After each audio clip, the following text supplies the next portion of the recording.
प्रिय आत्मन, आज के प्रश्नोत्तर सत्संग सुनो भाई साधो के 20वें एपिसोड में आप सभी का बहुत बहुत स्वागत है। गुरु पूर्णिमा आने वाली है परसों 5 जुलाई को, लेकिन आहट उसकी अभी से सुनाई पड़ने लगी है। ओशोधारा में भी बहुत धूमधाम से तैयारी हो रही है। मुख्य सांस्कृतिक कार्यक्रम छत्तीसगढ़ की ओशोधारा टीम प्रस्तुत कर रही है। तो आज के प्रश्न भी करीब करीब गुरु पूर्णिमा से, सदगुरु से ही संबंधित है। तो पहले गुरु पूर्णिमा की अग्रिम बधाई सभी मित्रों को मैं देता हूं और फिर आपके द्वारा पूछे गए प्रश्नों पर चर्चा करता हूं। पहला प्रश्न इसे चेन्नई से माँ सुरभि ने पूछा है। पूछती हैं, एक शिष्य के जीवन में गुरु की क्या महत्ता है? जब हम गुरु की बात करते हैं तो बहुत सारे प्रकार के गुरु हमारे जहन में आते हैं, लेकिन गुरु है कौन और गुरु में क्या भेद है, पहले उसको जानेंगे और फिर शिष्य के जीवन में सद्गुरु की महत्ता की चर्चा हम करेंगे। पहली बात ये ठीक से जान लो कि गुरु वही है जो हमें अनुभव ज्ञान कराए। दो प्रकार के गुरुओं की चर्चा कबीर साहब ने की है, अन्य संतों ने भी की है। एक है वाचक ज्ञान देने वाला गुरु, वाचक गुरु। वाचक ज्ञान अर्थात किताबी ज्ञान के आधार पर जो जानकारी हम देते हैं उसका नाम वाचक ज्ञान है। जैसे जितने शिक्षक हैं विद्यार्थियों को पढ़ाते हैं, वे भी एक तरह से वाचक गुरु हैं। लेकिन अध्यात्म जगत में भी 99% जो गुरु हैं वो ग्रंथों को पढ़कर, किताबों को पढ़ करके गुरु बनते हैं और उसके आधार पर लोगों को ज्ञान बांटते हैं। वेद पढ़ते हैं, पुराण पढ़ते हैं, कुरान पढ़ते हैं और भी धर्म ग्रंथ पढ़ते हैं। सभी परंपराओं में धर्म ग्रंथ है और उसके आधार पर अपने शिष्यों को वाचक ज्ञान देते हैं। लेकिन जब हम अध्यात्म के जगत में जो सच्चे गुरु की बात कर रहे हैं, वास्तव में वो अनुभव ज्ञान देता है। और अनुभव ज्ञान का अर्थ है जो आत्मानुभव कराता है, जो निराकार का अनुभव कराता है। सीधी सादी भाषा में मैं कहूँ, जो निराकार का अनुभव कराता है। मलुकदास जैसे कहते हैं, पहला पद है देही देवा। लोग धार्मिक यात्रा, आध्यात्मिक यात्रा शुरू करते हैं, देवी देवताओं से करते हैं। दूजा नेम, तीजा आचारा, फिर नियम व्रत की बात आती है, फिर सदाचार की बात है। तो अधिकतर गुरु जो वाचक ज्ञान का ज्ञान देते हैं वो सदाचार की बात करते हैं, कैसे सदाचारी बच्चे बने, कैसे अच्छे व्यक्ति बने। लेकिन मलुकदास कहते हैं कि चौथा अपरंपारा, अब मैं अनुभव पद ही समाना। लेकिन ये चौथा पद का जो ज्ञान है, जो निराकार का ज्ञान है, जो अंतराकाश की बात है, जो घटाकाश की बात है, वहाँ से जब बात शुरू होती है तो उसका नाम अनुभव ज्ञान है। तो हम गुरु उसी को कह सकते हैं जो अनुभव ज्ञान कराता है। तो अनुभव ज्ञान के आधार पर 4 प्रकार के गुरु होते हैं, बल्कि एक और भी गुरु की चर्चा करेंगे। 5 प्रकार के गुरु होते हैं। तो आओ गुरुओं की चर्चा करते हैं, उनके क्या भेद हैं इसकी भी चर्चा कर लेते हैं, ताकि उसके बारे में आपकी समझ हो। तो पहला जो गुरु जिसको हम कह सकते हैं ध्यान गुरु। ध्यान गुरु कौन है? जो ध्यान के गुर देता है, ध्यान का रहस्य देता है, जो आपको निराकार से परिचय कराता है। और मैं आपको कहना चाहूँगा कि सारे विश्व में ध्यान चल रहा है और ध्यान के नाम पर 99% वह ध्यान नहीं है। कोई सम्मोहन सिखा रहा है, ध्यान के नाम पर कोई कंसंट्रेशन सिखा रहा है, कोई माइंडफुलनेस सिखा रहा है। नहीं, ध्यान का इन सब से संबंध नहीं है। निराकार का परिचय कराना, जो भीतर घटाकाश है उसका अनुभव कराना, उसके प्रति जागृत रहना, इसका नाम ध्यान है। और हमारे देश में भी ऐसे कुछ दुर्लभ लोग हैं जो ध्यान को जानते हैं और ध्यान का अनुभव कराते हैं। लेकिन करीब करीब उन्होंने अपने लिए दिशा चुन ली है कि वो ध्यान से इधर उधर नहीं जाते हैं, केवल ध्यान का अनुभव कराते हैं। तो ध्यान का अनुभव बहुत बड़ी बात है और निश्चित रूप से जो लोग इस भूमिका में हैं, मैं उनकी प्रशंसा करता हूँ, मैं उनका सम्मान करता हूँ। दूसरा गुरु प्रज्ञा गुरु, वो समझ की बात करते हैं, वो विवेक की बात करते हैं। क्यों? अधिकतर लोग कंडीशनड कॉन्शसनेस में जीते हैं, अपने संस्कार से जीते हैं और हर समाज में अलग अलग संस्कार होते हैं, अलग अलग धर्मों में अलग अलग प्रकार की कंडीशनिंग होती है, लेकिन जो प्रज्ञा गुरु होता है वो अनकंडीशनड कॉन्शसनेस की बात करता है, विवेक की बात करता है, और कैसे हम विवेकवान बने, कैसे हम उस तल पर जाएं, अनकंडीशनड कॉन्शस के तल पर हम कैसे जाएं, अस्मिता के तल पर कैसे जाएं, और फिर कैसे विवेक अपने भीतर हंसत्व बुद्धि पैदा करें, उसकी बात करते हैं। और हमारे देश में भी और देश के बाहर भी कई ऐसे प्रज्ञा गुरु हैं। निश्चित रूप से मैं उनका भी सम्मान करता हूं, क्योंकि देश में प्रज्ञा जगाना, संकल्प जगाना, एक धार्मिक दृष्टि, आध्यात्मिक दृष्टि देना, जीवन के प्रति एक दृष्टि देना निश्चित एक बहुत बड़ी बात है। तीसरे गुरु को मैं नाम गुरु कहना चाहूँगा। नाम गुरु का अर्थ है जो अब नाम का ज्ञान कराता है, जो ओंकार का ज्ञान कराता है। प्रणव, उसको कई नामों से पुकारा गया है। प्रणव है, उद्गीत है, अनाहत नाद है, डिवाइन साउंड है, और सदाए आसमानी मोहम्मद साहब कह रहे हैं, या बांगे आसमानी कह रहे हैं, जो हमारी आत्मा में निरंतर गूंज हो रही है, जो आत्मा के भीतर जो दिव्य प्रकाश फैला है, तो उसका जो ज्ञान कराते हैं उसको हम नाम गुरु कहते हैं। पूरा संत मत नाम गुरु से संबंधित है, नाम से संबंधित है। और हमारे देश में भी मैं कहना चाहूँगा कि निश्चित रूप से राधा स्वामी की परंपरा जीवंत परंपरा है। वे लोग नाम ज्ञान कराते हैं, सावन कृपाल मिशन है, और ऐसी और भी कुछ परंपराएं हैं जिनमें नाम गुरु की भूमिका है। और नाम गुरु बहुत बड़ी बात है होना, ओंकार का परिचय कराना, जो हमारी आत्मा का संगीत है, जो हमारी आत्मा का प्रकाश है, और ये बहुत बड़ी बात है। और निश्चित मेरे मन में उनका बहुत सम्मान है। कहते हैं कबीर साहब, गुरु गुरु में भेद है और गुरु गुरु में भाव। गुरु बहुत हैं, अनुभव गुरु भी बहुत हैं, लेकिन आपस में भेद है। लेकिन कहते हैं सोई गुरु नित बंदिए, जो शब्द बतावे दाव। शब्द ओंकार को कहते हैं। तो जो शब्द का दाव बताए, जो शब्द का भेद बताए, जो शब्द का रहस्य बताए, कबीर साहब कहते हैं कि निश्चित रूप से मैं उसकी वंदना करता हूँ। तो ये जो परंपरा है, शब्द ज्ञान की जो परंपरा है, ये पूरी संत मत की परंपरा है। तो ये निश्चित रूप से ये इनका बहुत ज़्यादा इनकी भूमिका है, इनका मूल्य है, और ये हम सब के सम्मान के योग्य हैं। और नाम गुरु के बाद जो चौथा भेद है, जो चौथा प्रकार है, उसको हम सद्गुरु कहते हैं। सद्गुरु को अन्य भी कई नामों से पुकारा गया है, जैसे जो पूरा गुरु कहते हैं, परफेक्ट मास्टर कहते हैं, समर्थ गुरु कहते हैं, कामिल मुर्शिद कहते हैं। तो ये सब सद्गुरु के ही पर्याय हैं। ये सद्गुरु कौन है? जो इन सभी भूमिकाओं में है, जो ध्यान गुरु की भी भूमिका निभाता है, जो प्रज्ञा गुरु भी है, जो नाम गुरु भी है।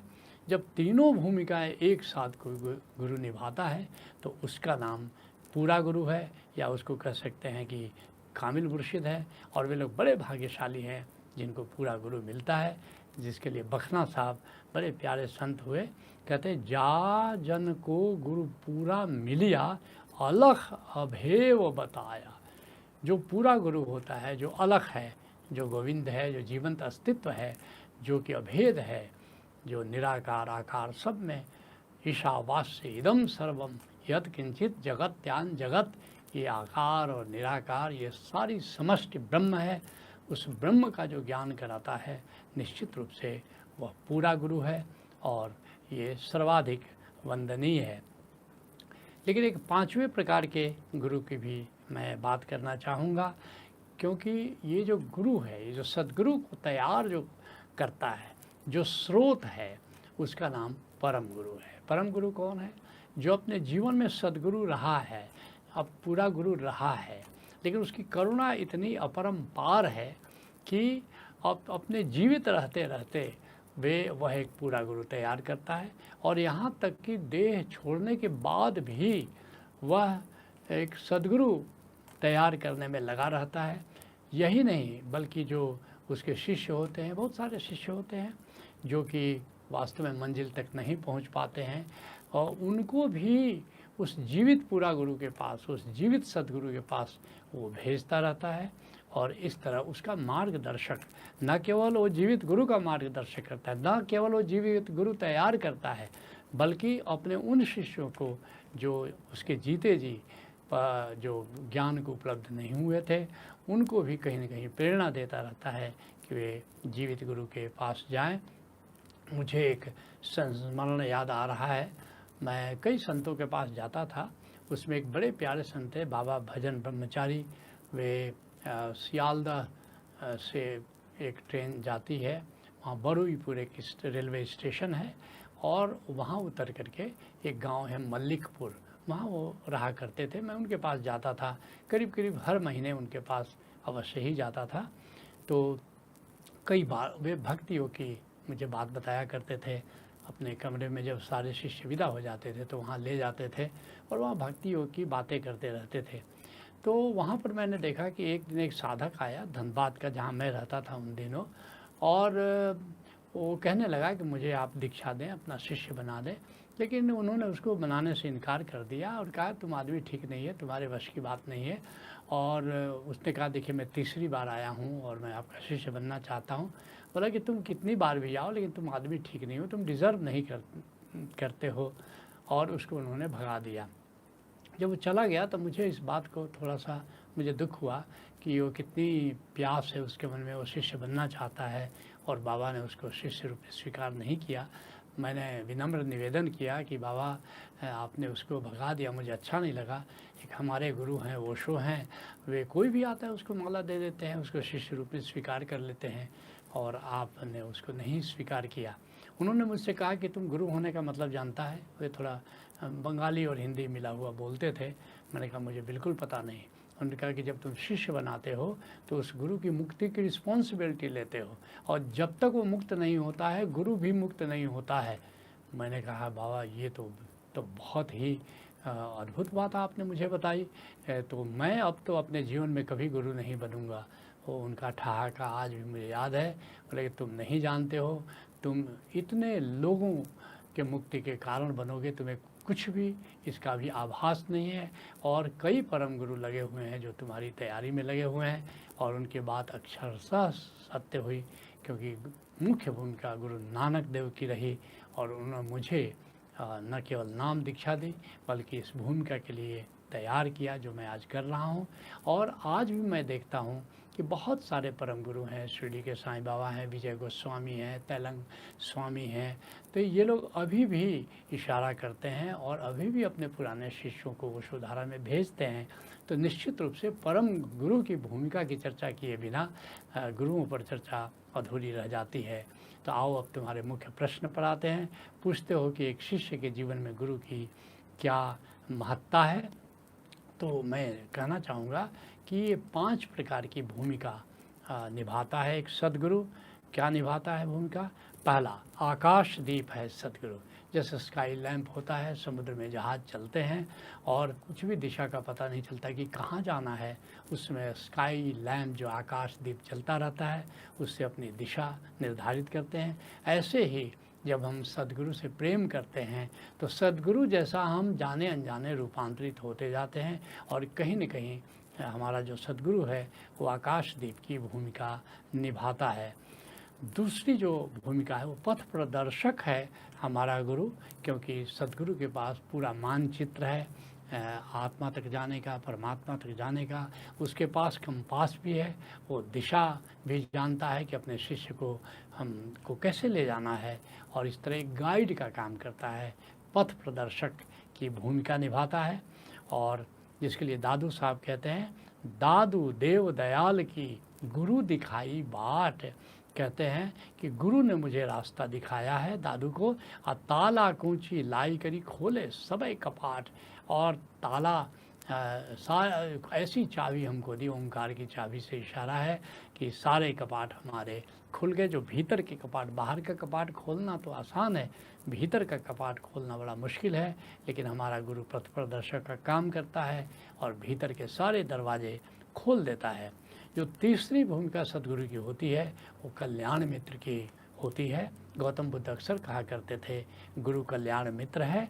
और क्योंकि जो तुम्हारे मित्र होते हैं, अधिकतर देखोगे सांसारिक मित्र क्या करते हैं, जब तुम उनसे सलाह मांगो कुछ, तो वे सलाह जब देंगे तो कहीं ना कहीं अपने स्वार्थ को ध्यान में रख कर देंगे। लेकिन जब सद्गुरु तुम्हें सलाह देता है तो कोई अपने स्वार्थ की बात नहीं सोचता है, वह सलाह तुमको देगा जो तुम्हारे के लिए कल्याणकारी है। इसलिए आनंद गीता में कभी मैंने लिखा था, गुरु है सच्चा कल्याण मित्र, वह सदा ही मंगलकारी है, वो सदा तुम्हारे मंगल की बात करेगा। जिसके लिए कबीर साहब कहते हैं, गुरु कुम्हार शिष्य कुंभ है, आ लखी लखी काढ़े खोट, और भीतर देत सहार है, बाहर बाहर चोट। कभी कभी बाहर चोट भी देगा गुरु, लेकिन उसके भीतर भी करुणा उसकी निश्चित है। तुम्हारा कल्याण, तुम्हारा मंगल ही साध्य है। चौथी जो भूमिका सद्गुरु की है वो नाविक की है। जैसे एक तरह से तुम गुरु के जहाज़ पर बैठे हो, गुरु की नाव पर बैठे हो, तुम निश्चिंत होकर के बैठ सकते हो, क्योंकि गुरु तुमको अवगढ़ घाट की ओर ले जा रहा है, आत्मा की दिशा में, परमात्मा की दिशा में वो ले जा रहा है, और तुम निश्चिंत होकर के बैठ सकते हो और चलने का गुरु के साथ मज़ा ले सकते हो। तो इसलिए नाविक की भूमिका है। इसलिए आनंद गीता में मैंने लिखा था, हर युग में नाविक आते हैं, कुछ नूतन घाट बनाते हैं, तैयार खड़े जो चलने को उन्हें पार ले जाते हैं। खुल रही एक है नाव अभी, मत कहना मिला न दांव कभी, अथ नाविक शरणम गच्छामि, भज ओशो शरणम गच्छामि। और जो पांचवी भूमिका सद्गुरु की है, वह मुक्ति का उत्तरदायी है। सद्गुरु वह मुक्ति के द्वार तक तुमको ले जाता है, मुक्ति की दिशा में ले जाता है। और जैसे ऊपर हमने बाबा भजन ब्रह्मचारी की चर्चा की कि वो तब तक गुरु मुक्त नहीं होता जब तक कि उसका शिष्य मुक्त ना हो जाए। जो उसके जीते जी मुक्त होते हैं वो तो मुक्त होते ही हैं, लेकिन उसके बाद भी वह जीवित सद्गुरु के पास उसको भेजता है और मदद करता है कि कैसे वह मुक्ति तक जाए। जिसके लिए सुंदरदास कहते हैं, संत मुक्ति के पौरिया, वो मुक्ति के द्वारपाल हैं। अब 300 करियो प्यार, 300 करिए प्यार, और कुंजी उनके हाथ है, सुंदर खोले ही द्वार। उन्हीं के हाथ में मुक्ति की कुंजी होती है, वो मुक्ति का दरवाज़ा खोल देते हैं। तो ये इन सब भूमिकाओं में सद्गुरु होते हैं, और इस प्रकार ऐसी भूमिकाओं में शिष्य के जीवन में सद्गुरु की महत्ता होती है। प्रथम प्रश्न पर चर्चा को यहीं विराम देते हैं। हरि ओम तत्सत। नॉलेज।